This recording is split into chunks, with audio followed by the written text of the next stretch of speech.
সদর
আগস্ট আটক হন তিনি।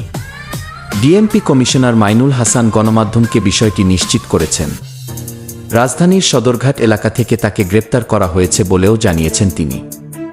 সালমান এফ রহমান বাংলাদেশ শিল্প ও বণিক সমিতি ফেডারেশনের এফবিসিসিআই সাবেক সভাপতি ও বেক্সিমকো গ্রুপের প্রতিষ্ঠাতাদের একজন। তিনি আওয়ামী লীগ সভাপতি শেখ হাসিনার বেসরকারি খাত বিষয়ক উপদেষ্টা ছিল। সদরঘাট থেকে সালমান এফ রহমান গ্রেপ্তার। সাবেক প্রধানমন্ত্রী শেখ হাসিনার বেসরকারি শিল্প ও বিনিয়োগ উপদেষ্টা সালমান এফ রহমানকে গ্রেপ্তার করা হয়েছে।